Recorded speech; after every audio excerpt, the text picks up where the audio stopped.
From that first tear, Rachel quickly ripped off 3 strips of black nylon. I just have one thing to say, Tobias. Don't break another wing. I mean, this doesn't look bad. It could actually be kind of a fashion statement. But any more and we'd be getting embarrassing. Hey, I'm a hawk, remember? I would never even look. Yep, Tobias is totally a foul sexual. Well, with the wings set, Rachel and Tobias try to assess their situation, where we learn that Tobias is something of a dinosaur expert. Rachel glared at me. I've known you for a long time, Tobias. I don't remember you ever talking about dinosaurs. I was so into dinosaurs when I was little, I said. I was staying with my uncle at that point. He liked to drink. He'd sit in his lazy boy and start yelling at the TV and cursing, and then yelling at me if I made any noise. I used to go into my room and sit there playing dinosaurs. What the hell was that? Oh. Either Tobias decided to go on a total non-sequitur and talk about his uncle for no good reason, or Tobias seriously connects his uncle's behavior with his own interest in dinosaurs. Christ, that whole thing sounded like one of Joker's Scar stories. You want to know how I got into dinosaurs? My uncle was a drinker.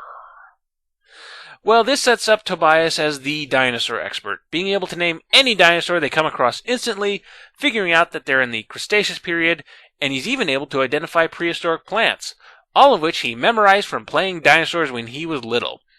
Playing dinosaur, he puts it, not studying dinosaurs. I'm sure he had books on dinosaurs at his reading level and toys and stuff, but just how much could you learn from that? I'm not even in nitpick mode here, because the level of knowledge Tobias has on dinosaurs is going to factor into my primary criticism of this book. But, hey, you know what? I wasn't super huge into dinosaurs when I was a kid. I enjoyed reading about them and watching Jurassic Park and all that, but I didn't geek out over them like Tobias does. For this review, I've done some extensive research, and namely from an online encyclopedia that can be edited by a small child.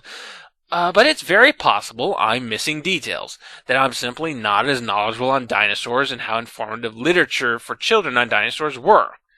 In fact, the only way I can safely challenge Tobias's knowledge on the subject is if, I found a paleontologist. So that's exactly what I did. Hello and greetings, Opinionated Animorphs viewers. My name is Tara, and I study paleontology in graduate school here in Colorado. Ta-da! Dinosaurs. And I'm also a big fan of Animorphs.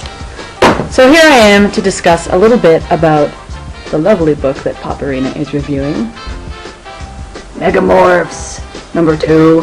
In the Time of Dinosaurs. Lovely! Tara, best watch what you say, or this relationship is over.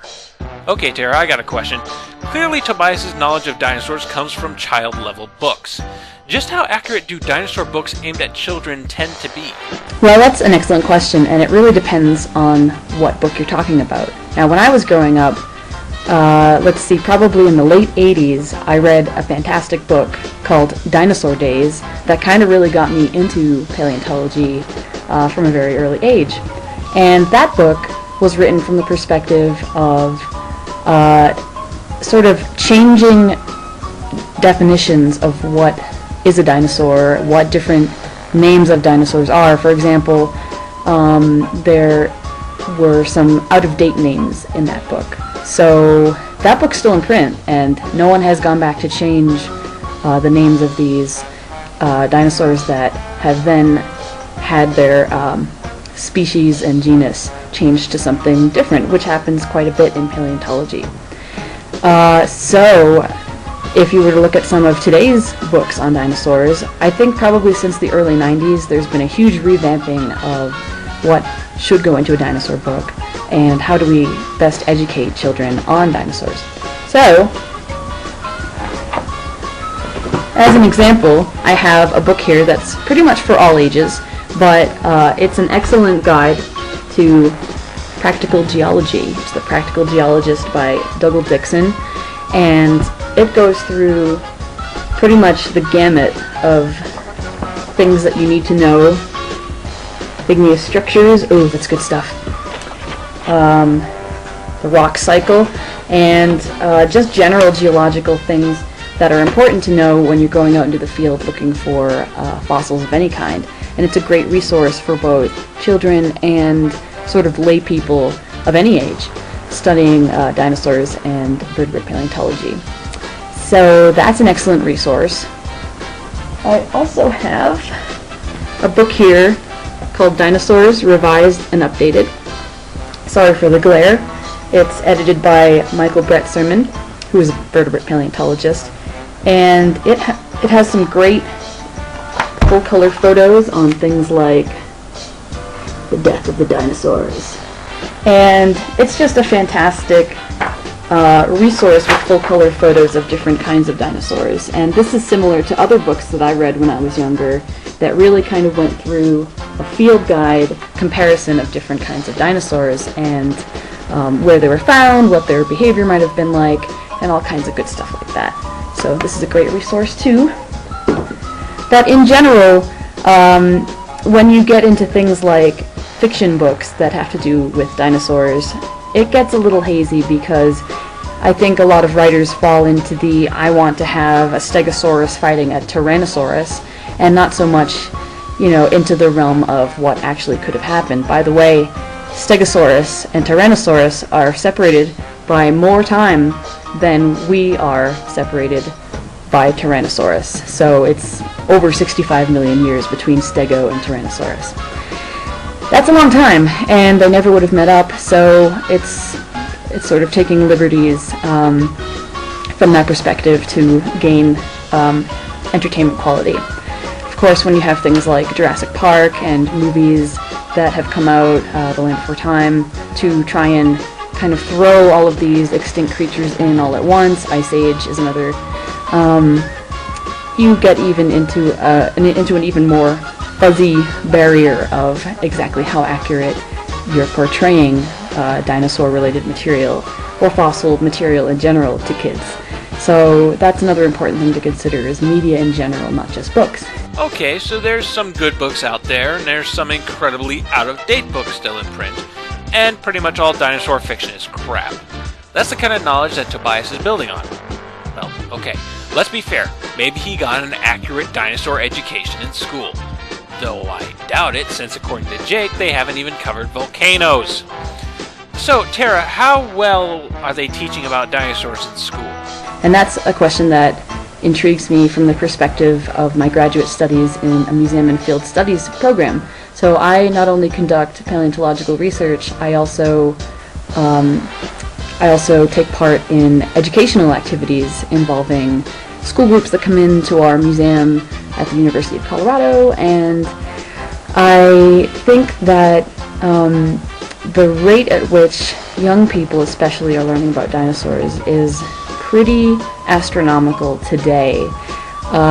Again, because of this sort of inundation that kids have with material about fossil life. So you will have kids who can pretty much teach the docents who are doing the tours of the museum most of the time because they just know so much about this kind of material, which is great. It's fantastic that kids are really taking an interest in fossil life. I know a lot of state educational requirements in the United States here are changing to incorporate more requirements that detail what fossils mean to us in terms of interpreting not only past environments, but what can they tell us about the world today. So I think it's becoming more and more of an important educational criterion. So that's great, because when I was a kid, I was the kid who brought in the dinosaur toys and the dinosaur videotapes and said, "Hey teacher, can you please play them?" And I got a lot of responses of like, "Why would you want to learn about dinosaurs? That's little kid stuff. We only spend 5 minutes on dinosaurs." And so I'm really glad that it's becoming more of an important educational factor, just learning about fossils in general. Okay, so to clarify, dinosaurs were not a huge focus in public education around the time Tobias would have been in public education. So that doesn't exactly help Tobias's case of being Tobias, dinosaur expert. So while I have you here, Tara, is there anything the book has gotten wrong yet? They mentioned some things here, as to what is a dinosaur and what they saw. And animals like, I think they say Kronosaurus and Elasmosaurus.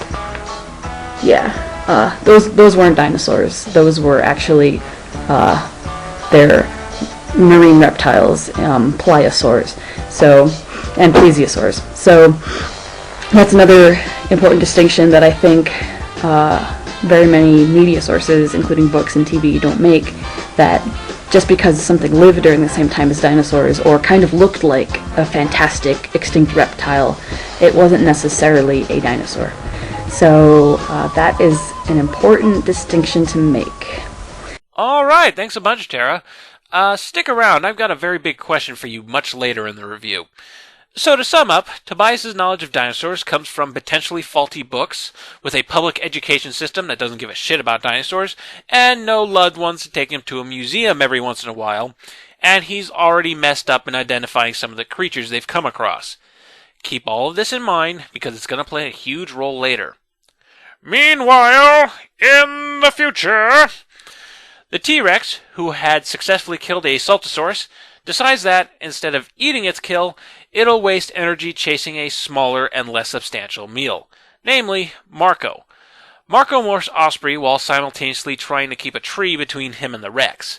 This distracts the T-Rex long enough for Axe, the only competent one in this book, to jump in and kill the beast with a few lucky blows with his tail blade.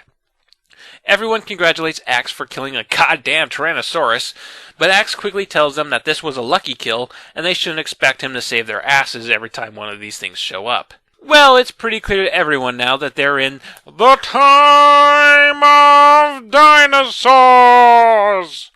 Axe tells them about the Serio Rip effect, and that the only way to duplicate the event is with the same amount of energy from the exploding submarine, which obviously they can't reproduce. Axe narrates. What, you can't just whip up a fusion bomb? Marco said. Fusion bomb? I asked. Then I laughed. I knew I shouldn't, but you have to admit it was funny. A fusion explosive? That's what it was? I assumed it was a small proton shift weapon at least. Fusion is only used in children's toys. To make the little dolls speak and so on. My human friend stared at me. So the Andalite Toys R Us must be a wild place, huh? Marco said. Just because the alien race is more technologically advanced doesn't mean they have to be stupid. I mean, just because you can make a fusion power source for kids' toys doesn't change the fact that a simple battery is easier to make and safer to use. It's like, yeah, we, the advanced aliens, have the technology to transport water through a series of force field tubes that lead directly into our mouths, but why would we go through all the effort when we could just use a goddamn cup?